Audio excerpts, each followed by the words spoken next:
Kettering CEX. It exists. And we went there. Welcome to PS Too Many Games.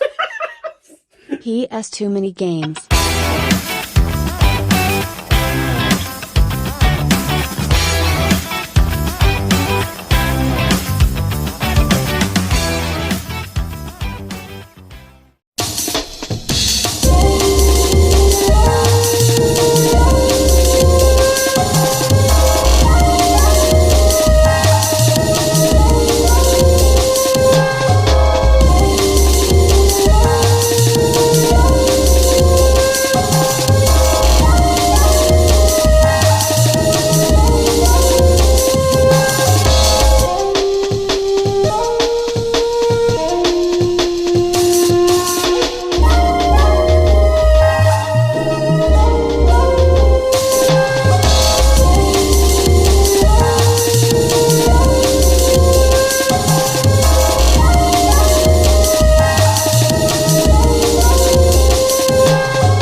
Welcome to another episode of PS Too Many Games. This week's personal opinion. Hyper Street Fighter 2.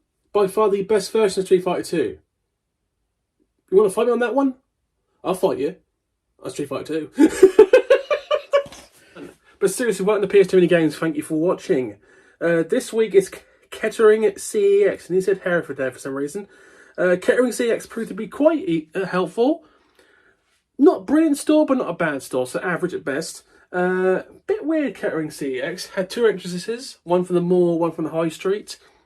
Found a few games there are needed. Once again, nothing like high end, but these are games that I don't have, which is the whole point of this actual channel, is to find every PS2 game in PAL. I actually got that question last week, by the way.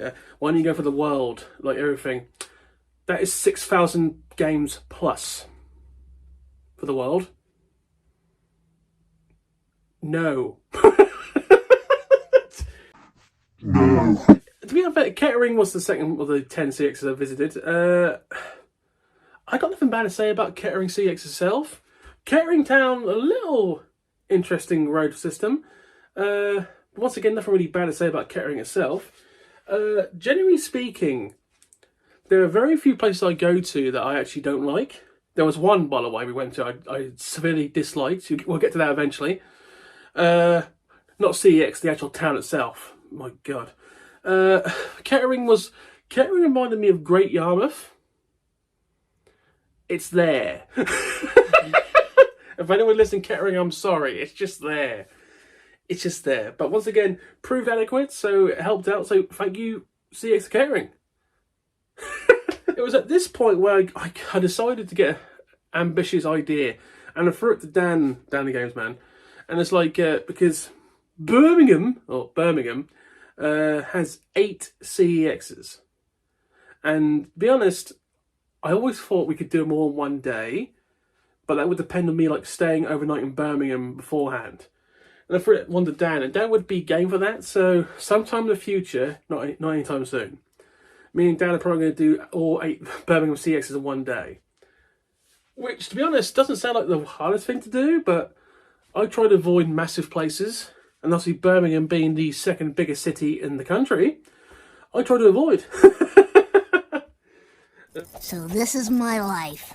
Okay. So that's going to happen sometime this year. Will it happen in the summertime? Probably not. Probably going to be an autumn thing, but we shall see.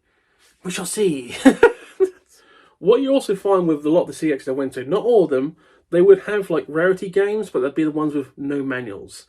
And the rule of thumb in this channel is, and I'm going to quote it again, no manual, no deal. That is pretty much the motto of this channel now. No manual, no deal. This is for CEX rarities, by the way. Anything like below a $5, where there's literally tons of them, like the Sing Stars, if it's missing a manual, I can find that sometime in the future. That's not an issue. It's anything that's reasonably rare. It's like no manual, no deal. Simple as that.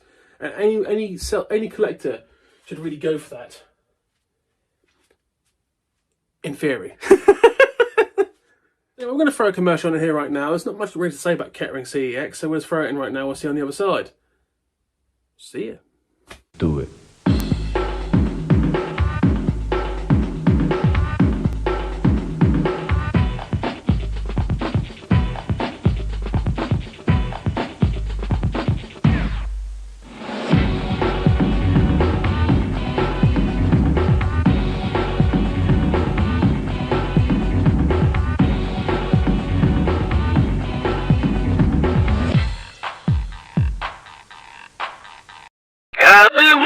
And we're back.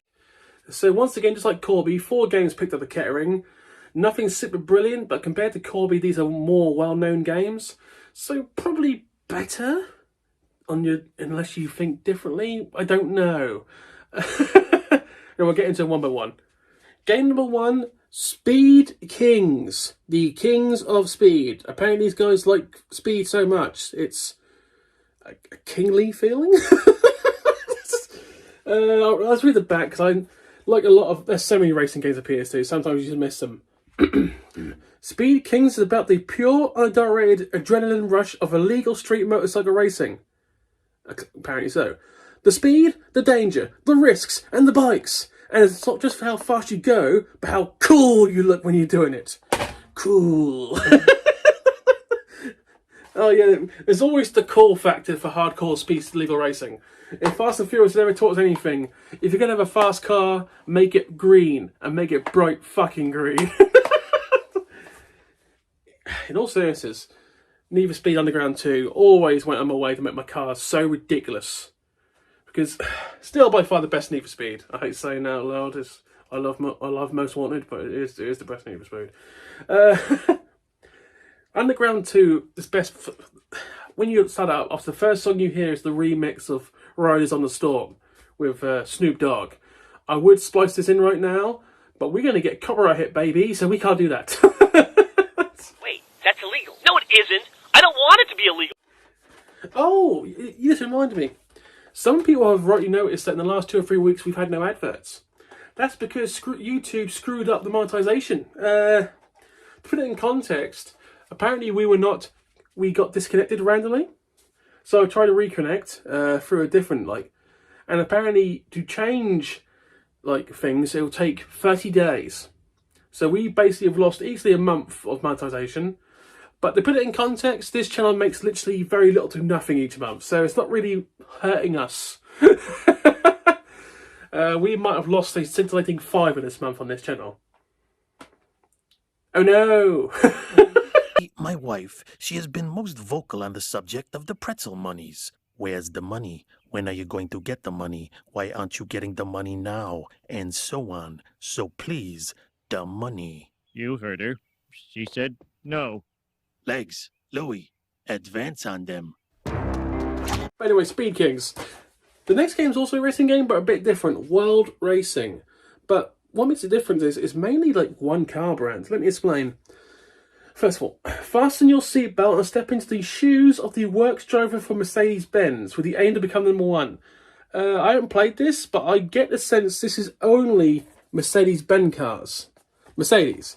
Now, as much as I liked Mercedes in the past, I'm not a fan of Mercedes anymore. how can I put this? The last 4 to 5 years, I've found not all, but quite a few Mercedes drivers to be arrogant, aggressive, and just rude.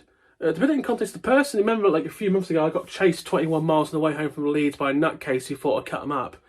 Shockingly, he was driving a Mercedes. And I've had some issues with Mercedes drivers in the past. And it's the minority, but every time I have some kind of road problem, it's always a Mercedes involved. And they're always white. They're always in their mid-40s. And they're always arrogant. So I felt like just stereotyped the Mercedes driver there for a second, but it's like, this is just my dealings. But there's been like 5 problems I've only had 5 issues on the road since I've started driving. No crashes, by the way, just issues. And all 5 of them, I shit you not, all 5 of them, the other person's been in the Mercedes. So I've got some prejudice against Mercedes. I'm sure the majority of people are lovely drivers, friendly Mercedes drivers, but every time I see a Mercedes, I just think, go away. So if anyone's got a Mercedes, I apologise. I've had some bad experiences. For me, I don't like Mercedes. Moving on. Now the next game was a game I'm actually stunned I didn't have yet. Like many collections, there's always these odd games where it's like, how have you not got this yet? But yeah, Transformers Revenge of the Fallen. So I've got 2 Transformers games, but not the actual movie game. And I thought I had it, so every time I see it, I just skipped past it. But I went thoroughly through my photos and it's like, I haven't got this. I haven't got this at all. So, generally stunned it took me this on and pick this up. By the way, terrible film. Terrible film. I know people like Transformers films. I know people like big explosions, but I can't stand Michael Bay as a director. I think he's awful. I think he has no idea. Also, the same man who, in one of the Transformers films, the one with Mark Wahlberg, explained the Romeo and Juliet law so that he can have a woman who's underage legally in America date a person overage in America. That legit happened. And if they can find that, you splice that in, sir. I don't care about the copyright on that one. We're not getting paid. How old are you? 20. She's a 17-year-old girl. So we can work this 2 ways. 1, I punch you right in the mouth and you call the police on me. Dad. Or 2, I just call the cops on you because this is illegal. She's a minor. We're protected by the Romeo and Juliet laws. We dated for a little while. I was a sophomore and he was a senior. It's fine. No, it's not fine. We've got a pre-existing juvenile foundational relationship. Statute 2705-3. What? Text? What? What the fuck? Transformers, good game though. Last game was another game I'm actually stunned for. So, a long time ago, we're talking like months ago, I made a declaration that I've got all the SpongeBob games. I was wrong, there was one I was missing. One game I was missing, I've missed for some time. And it's not a rare game, which is I just literally stopped looking for them, because I thought I had them. But apparently I was missing SpongeBob Atlantic SquarePants. So, £6 paid for this. Game I needed. Thought I already had it, didn't have it, so that's another game that you can scratch off the list. Sometimes you need to, you got your list and scratch off your list. Sometimes you need to actually go through your physical games, look them like down the line. And sometimes you'll find out you missed certain games which you thought you had. That happens. That happens as a collector. Happens all the time, trust me. But having a physical list also is beneficial. But sometimes, not sometimes, my opinion, if you got a collection, if you're going shopping, always take the list and photos. Because sometimes the photos will tell the truth where the list is not. Wise sage knowledge from PS Too Many Games. So anyway, that's pretty much it for Kettering. Kettering was good. I've got nothing bad to say about Kettering as a place. It did its job. So the next episode, I will be Wellingborough or Northampton. Probably Wellingborough. You'll see what I got there. But yeah, obviously I'm not going to do constantly back-to-back CEX episodes. We'll splice some different stuff in between. But we got tons. We got Sun and CEX coming up, so yeah, if you like CEX, this is your channel at the moment. Anyway, thank you for watching. Please comment and subscribe. Channel's doing wonders. We must be close, if even past 1,500 games yet. I haven't done the count recently. I've got to really do the count. When I get to that point, I will like explain on the channel. But yeah. Anyway, thank you for watching. Have a good day, guys. Bye.